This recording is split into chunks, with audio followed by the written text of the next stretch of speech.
নমস্কার, আপনারা দেখছেন জেলা বার্তা। আপনাদের সঙ্গে আমি শান্তিপ্রিয়া। নবান্নে বৈঠক ভেস্তে যাওয়ার দুদিনের মাথায় জুনিয়র ডাক্তারদের ধর্ণা মঞ্চে মুখ্যমন্ত্রী মমতা আসতেই একেবারে হুড়োহুড়ি শুরু হয়ে যায় স্বাস্থ্য ভবনের সামনে। বেশ কিছুক্ষণ মাইক হাতে কিছু বলার চেষ্টা করলেও চেঁচামেচির মধ্যে বেশ খানিকটা বেগ পেতে হয় মমতাকে। যদিও তার মধ্যেই একের পর এক পদক্ষেপের কথা বলেন মমতা। স্পষ্ট জানিয়ে দেন সব হাসপাতালের রোগী কল্যাণ সমিতি ভেঙে ফেলা হচ্ছে, রোগী কল্যাণ সমিতি ভাঙছে আরজি করেও। আরও একবার বললেন, যদি সত্যি কেউ দোষী হয় তাহলে দোষীরা শাস্তি পাবে। দোষীরা কেউ আমার বন্ধু নয়, কেউ আমার শত্রু নয়। আপনারা যারা ভাবছেন কেউ আমার বন্ধু, আমি তাদের চিনিই না, আমি তাদের জানি না, আমাদের সঙ্গে কোনো সম্পর্ক নেই। তারা এসেছেন প্রসেসের মাধ্যমে, এই প্রসেস ফাইনাল হয়ে আমার কাছে আসে। মাত্র 1 মাসের মধ্যে যারা এসেছেন তাদের মধ্যে কেউ খুন দুর্নীতির সঙ্গে যুক্ত থাকলে আমি নিশ্চয়ই সাধ্যমতো চেষ্টা করব বলে অ্যাকশন নেওয়ার কথাও জানান মমতা। নিজেকে ছোট করা নয়, এটা নিজেকে বড় করা। তাই আপনাদের আবার আবেদন করব, আপনারা বসুন, আপনারা আলোচনা করুন, করে সিদ্ধান্ত নিন। আমার এটা লাস্ট চেষ্টা আপনাদের জন্য করে গেলাম। বাদ বাকিরা যদি আমার উপর ছেড়ে দেন, আপনারা জাস্টিস পাবেন, আপনারা ইনজাস্টিস হবে না, এটুকু আমি বলতে পারি। অনেক ধন্যবাদ, নমস্কার এবং আপনাদের সকলকে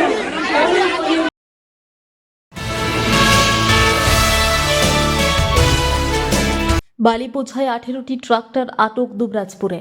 দুবরাজপুর ব্লকের লোবা এলাকায় অজয় নদীর বেশ কয়েকটি অবৈধ বালিঘাট থেকে 18টি বালি বোঝাই ট্রাক্টর আটক করল দুবরাজপুর থানার পুলিশ। দুবরাজপুর থানার পুলিশ এবং দুবরাজপুর সমষ্টি ভূমি ও ভূমি সংস্কার আধিকারিক দপ্তরের যৌথ উদ্যোগে অভিযান চালানো হয়। পুলিশ সূত্রের খবর, গতকাল রাত্রে লোবা এলাকায় অজয় নদীর বিভিন্ন ঘাট থেকে বালি বোঝাই ট্রাক্টরগুলি আটক করা হয়েছে। পুলিশকে দেখে চম্পট দেয় গাড়ি চালকরা, তাই কেউ গ্রেপ্তার হয়নি। উল্লেখ্য, এই সময় নদী থেকে বালি তোলা নিষিদ্ধ থাকে। জেলা প্রশাসন আগেই নির্দেশিকা জারি করেছে।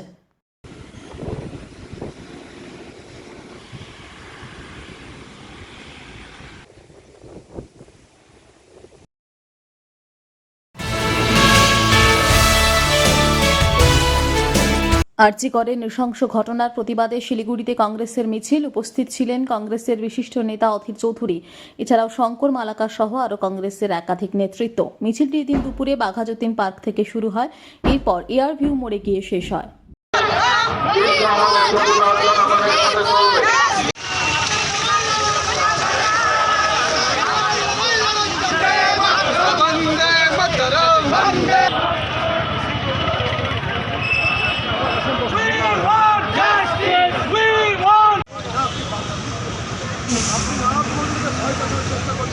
বাইরের খাবার খাবেন না, বাইরের লোক এখানটায় অন্তর্গত সামনে করবে, এগুলো বলে আপনি সেখানে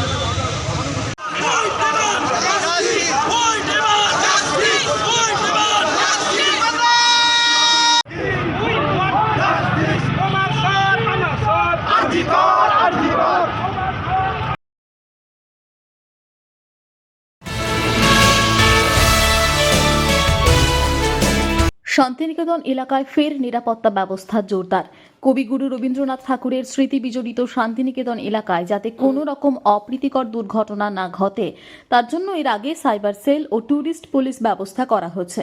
এরপর বীরভূম পুলিশের উদ্যোগে আজ 11 জনের উইনার্স টিম ব্ল্যাক কমান্ডোর নজরদারি ব্যবস্থা জোরদার করা হলো।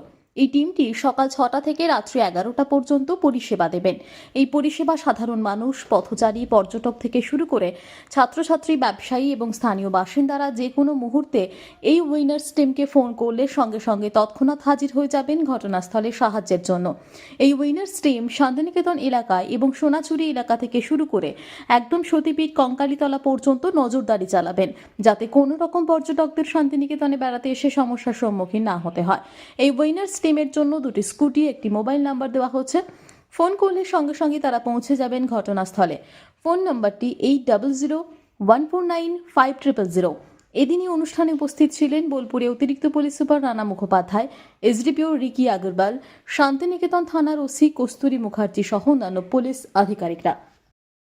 শান্তিনিকেতনের পর্যটক এবং স্টুডেন্টদের সুরক্ষার স্বার্থে বেশ কিছু স্টেপ নিয়েছি। আপনারা জানেন যে আমরা এখানে ট্যুরিস্ট পুলিশ চালু করেছি, আপনারা জানেন আমরা এখানে সাইবার সেল চালু করেছি। একই সঙ্গে আমরা একইভাবে আমাদের বীরভূম জেলা পুলিশ থেকে উইনার্স টিম এই জায়গার জন্য দেওয়া হয়েছে। এদের কাজ হচ্ছে, এরা আমাদের ব্ল্যাক কমান্ডো লেডি কন্টিনজেন্ট আছে, এবং তারা যেটা করবে, তাদের যে ডিউটি আওয়ার্স অলমোস্ট সকাল 6টা থেকে রাত্রি 11টা অবধি, তারা এই সময়তে এখানকার সমস্ত স্টুডেন্ট, পথচারী, পর্যটক এবং এখানকার বাসিন্দা যারা আছে তাদের সঙ্গে তাদের সেফটি সিকিউরিটি নিয়ে তারা একদম ফার্স্ট রেসপন্ডার থাকবে। অর্থাৎ তাদের রাস্তাঘাটে চলতে কোনো অসুবিধে হচ্ছে কি না, কোনো ক্রাইম হচ্ছে কি না, কোথাও কোনো স্ন্যাচিং হচ্ছে কি না, কোথাও ইপটিজিং হচ্ছে কি না, এই সমস্ত ক্রাইমকে তারা হবে ফার্স্ট রেসপন্ডার।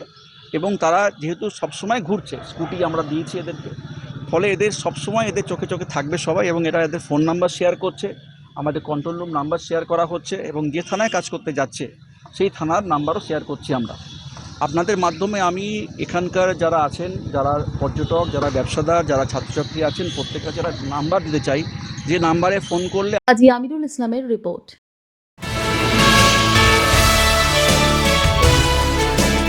বিশ্ব নবী দিবস উপলক্ষে বসে আঁকো প্রতিযোগিতা। বিশ্ব শান্তির বার্তা ছড়িয়ে দিতে বিগত 24 বছর ধরে বীরভূম জেলার দুবরাজপুরের ইসলামপুর মখদুম আশরাফ সমিতি বিভিন্ন কর্মসূচি পালন করে আসছে। কখনো রক্তদান শিবির, স্বাস্থ্য শিবির, রোগীদের ফল বিতরণ, আবার কখনো বৃক্ষরোপণ। তাই আগামী 16 সেপ্টেম্বর বিশ্ব নবী দিবস উপলক্ষে ইসলামপুর মখদুম আশরাফ সমিতির উদ্যোগে আজ ইসলামপুরের বোলতলা আস্তানার শেডে কচিকাচাদের নিয়ে বসে আঁকো প্রতিযোগিতার আয়োজন হয়। এদিন দুবরাজপুর ও ইসলামপুরের শতাধিক কচিকাচারা অঙ্কন প্রতিযোগিতায় অংশ নেয়। অঙ্কন প্রতিযোগিতার 3টি বিষয় ছিল, যথাক্রমে ক বিভাগের গ্রাম্য জীবন বা আমাদের গ্রাম, খ বিভাগের স্বচ্ছ ভারত এবং গ বিভাগের চাঁদের বর্তমান সমাজ ও নারী সুরক্ষা। 3টি বিভাগে এই প্রতিযোগিতা হয়। 3টি বিভাগের প্রথম, দ্বিতীয়, তৃতীয় স্থানাধিকারীদের পুরস্কৃত করা হলো মখদুম আশরাফ সমিতির পক্ষ থেকে। এছাড়াও প্রত্যেক প্রতিযোগীকে একটি করে মেডেলও দেওয়া হয়। উপস্থিত ছিলেন অঙ্কন শিক্ষক তারক হাজরা, স্বপন দাস বৈষ্ণব সহ মখদুম আশরাফ সমিতির সদস্যরা। এই সমিতির পক্ষ থেকে জানানো হয়, বর্তমান ডিজিটাল যুগে কচিকাচারা মোবাইলের দিকে বেশি ঝুঁকছে, খেলাধুলা বা আঁকা আঁকির দিকে মন সেরকম নেই। তাই তাদের উৎসাহিত করতেই অঙ্কন প্রতিযোগিতার আয়োজন।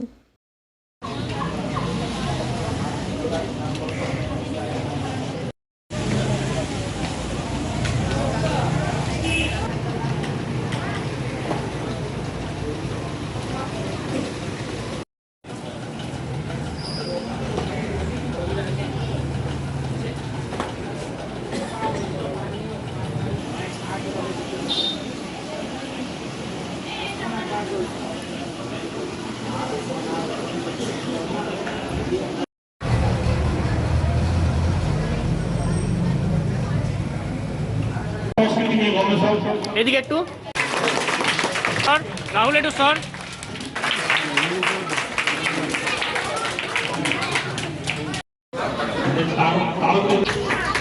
ঠিক আছে,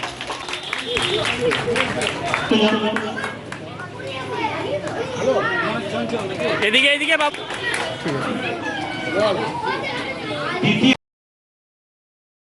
নিয়ে নিচ্ছে একটি ছোট্ট বিরতি, ফিরে আসছি বিরতির পর। সঙ্গে থাকুন ভয়ের সঙ্গে নির্ভয়ে। সিউড়িতে অত্যাধুনিক চিকিৎসা পরিষেবা নিয়ে এলো সৃজন পলিক্লিনিক। ওষুধের দোকান সহ অত্যাধুনিক মানের প্যাথোল্যাব, কম্পিউটার তথা অত্যাধুনিক মেশিনে রক্ত, মল, মূত্র ও থাইরয়েড পরীক্ষার সঙ্গে এখানে রয়েছে বিশিষ্ট চিকিৎসকদের বসার চেম্বার। রোগীদের স্বাচ্ছন্দ্যের কথা ভেবে সম্পূর্ণরূপে এসি নিয়ন্ত্রিত সৃজন পলিক্লিনিকে রয়েছে বসার সুবন্দোবস্ত, বিশুদ্ধ পানীয় জল ও টয়লেটের ব্যবস্থা। এখানে বসছেন সিউড়ি সদর হাসপাতালের বিশেষজ্ঞ চিকিৎসক সহ অন্যান্য শহর ও হাসপাতালের বিশিষ্ট চিকিৎসকরা। সৃজন পলিক্লিনিক ও প্যাথোল্যাব, সিউড়ি, বীরভূম। সিউড়ি সদর হাসপাতালের পাশে ফাঁড়ি ঘরের উল্টো দিকে। Mobile number 8373071019, 9474437713, 9434326822। ফিরে এলাম বিরতির পর। অবৈধ বালি বোঝাই লরি আটক, সদাইপুরে গ্রেপ্তার 2। সদাইপুর থানার পুলিশ রানীগঞ্জ মোড়গ্রাম 14 নম্বর জাতীয় সড়কের বাঁধেরশোল মোড়ের কাছে অবৈধ বালি বোঝাই একটি 16 চাকা লরিকে আটক করে। গ্রেপ্তার করা হয় চালককে। চালকের নাম দুলাল মিয়া, বাড়ি কালিয়াচক, মালদা। পুলিশ অবৈধ বালি বোঝাই গাড়ি আটক করেছে জানতে পেরে পিছনে এক বাইক আরোহী আসে লরিটাকে ছাড়াতে। তখন ওই ব্যক্তিকেও গ্রেপ্তার করে সদাইপুর থানার পুলিশ। গ্রেপ্তার হওয়া ব্যক্তির নাম শেখ সাদ্দাম, বাড়ি দুবরাজপুরের বোধগ্রাম। আজ দুজনকে সিউড়ি আদালতে তোলা হয়। পুলিশ সূত্রে খবর, বালি বোঝাই লরির পুলিশ সূত্রে খবর, বালি বোঝাই লরির বৈধ কাগজপত্র না থাকার জন্য আটক করা হয়। পুলিশ সূত্রে আরও খবর, অজয় নদ থেকে অবৈধভাবে বালি তুলে রাস্তার ধারে কাটাতে রাতের অন্ধকারে বিক্রি করা হয়। ইলামবাজার এলাকায় রাস্তার ধারে কাটা থেকে লরিতে অবৈধ বালি পাচার হয়ে যাচ্ছিল সিউড়ির দিকে। সদয়পুর থানার পুলিশ জাতীয় সড়কে বাঁধেরশোল মোড়ের কাছে লরিটিকে আটক করে।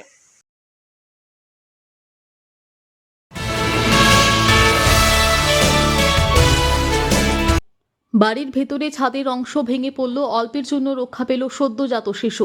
বোলপুর পৌরসভার অন্তর্গত 7 নম্বর ওয়ার্ডে পৌরসভার তৈরি করে দেওয়া ঘরের ভেতর ছাদের অংশ ভেঙে পড়ল হুড়মুড়িয়ে। অল্পের জন্য রক্ষা পেল সদ্যজাত শিশু ও তার মা।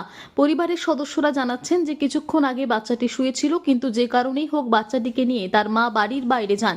তারপরেই নাকি ঘরের ভেতরে ছাদের অংশ ভেঙে পড়ে। কথায় আছে, রাখে হরি মা রেখে। পরিবারের সদস্যরা জানাচ্ছেন অল্পের জন্য শিশুর প্রাণ ফিরে পেলেন, না হলে কি অবস্থা হতো কেই বা জানে। এখন প্রশ্ন, পৌরসভার করে দেওয়া এই বাড়ি মাত্র 3 বছরের মধ্যেই বাড়ির ভেতরে ছাদের অংশ কিভাবে ভেঙে পড়ল। এখন বাড়ি তৈরি নিয়ে তাহলে একটা প্রশ্ন থেকেই যায়, যে কোনো মুহূর্তে আরো বড়সড় বিপদ ঘটতে পারত বলে আশঙ্কা তাদের।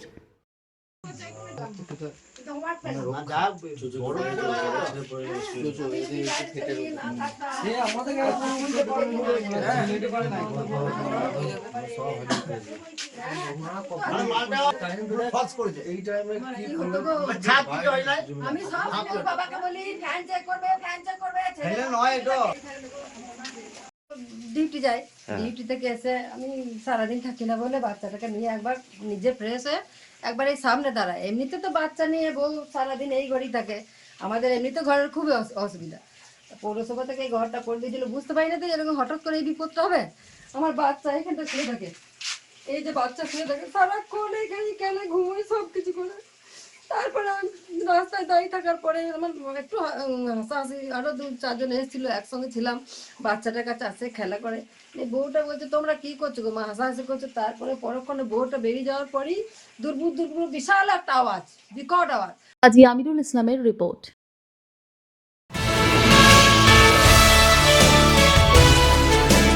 পরিবেশ চেতনা গড়ে তোলার লক্ষ্যে মিনমঙ্গল উৎসব বীরভূম ঝাড়খণ্ড সীমান্তে Tagore society for rural development Rajnagar Khoyrasol শাখার উদ্যোগে শুক্রবার মিনমঙ্গল 2024 উৎসব পালিত হয় বিভিন্ন অনুষ্ঠানের মাধ্যমে। বীরভূম সীমান্তবর্তী ঝাড়খণ্ডের কুন্ডুহি ব্লকের বান্দরবেড়িয়া গ্রাম সংলগ্ন শাল নদীতে কচি কাচাদের হাত দিয়ে মাছের চারা ছাড়া হয়। তার আগে স্থানীয় গ্রামসহ পার্শ্ববর্তী গ্রামের কচিকাচাদের সাথে সাথে অভিভাবকদের সম্মিলিত পদযাত্রা বের হয়। সেখানে বিভিন্ন ধরনের সচেতনতামূলক স্লোগান সম্বলিত প্ল্যাকার্ড, ব্যানার সহযোগে এলাকা মুখরিত করে তোলে কচিকাচাদের দল। উল্লেখ্য, বিশিষ্ট স্বাধীনতা সংগ্রামী তথা প্রকৃতিপ্রেমী সমাজসেবী এবং সংগঠনের প্রতিষ্ঠাতা পান্নালাল দাশগুপ্ত এই মিনমঙ্গল উৎসবের সূচনা করেন, যা আজও ধারাবাহিকভাবে প্রতি বছর পালিত হয়ে থাকে সংগঠনের উদ্যোগে। মিনমঙ্গল উৎসবের মাধ্যমে পরিবেশ এবং জীববৈচিত্র্য সম্পর্কে সামগ্রিক ধারণা পাওয়া যায়। মাছকে কেন্দ্র করে হলেও এই উৎসবের উদ্দেশ্য হলো সার্বিক পরিবেশ রক্ষার আন্দোলন গড়ে তোলা। মানুষের ভবিষ্যৎ মানুষই ধ্বংস করবে কিনা তা নির্ভর করছে জল, স্থল, অন্তরিক্ষ। আমাদের চারপাশের পরিবেশ চেতনা গড়ে তোলার বিচিত্র জীবজগৎকে আমরা রক্ষা করতে পারবো নাকি দূষিত ও ধ্বংস করব। তারপর আমাদের এই বলগাহীন লোভের তাড়নায় অনেক প্রজাতির জীব অদৃশ্য হয়ে যাচ্ছে, ক্ষতিগ্রস্ত সমগ্র পৃথিবী এবং মানুষও। মিনমঙ্গল উৎসব হচ্ছে সামগ্রিক পরিবেশ চেতনা গড়ে তোলার হাতিয়ার। সেই বার্তা ছড়ানোর লক্ষ্যে মূলত এরূপ কর্মসূচির আয়োজন বলে উদ্যোক্তাদের পক্ষ থেকে জানা যায়। এদিনের পদযাত্রার স্লোগানে ধ্বনি ওঠে, মশারি জাল ব্যবহার চলবে না, ডিম ভরা মাছ খাবো না, মাত্রাতিরিক্ত রাসায়নিক সার ও কীটনাশক বীজ চাষের জন্য ব্যবহার বন্ধ করতে হবে, ডাঙায় লাগাও গাছ, জলে ছাড়ো মাছ। এরূপ নানান সচেতনতামূলক স্লোগানে ধ্বনিত হয়ে ওঠে এলাকা। পাশাপাশি পরিবেশ সচেতনতা বিষয়ের উপরে আলোচনা শিবির অনুষ্ঠিত হয় বলে জানা গেছে।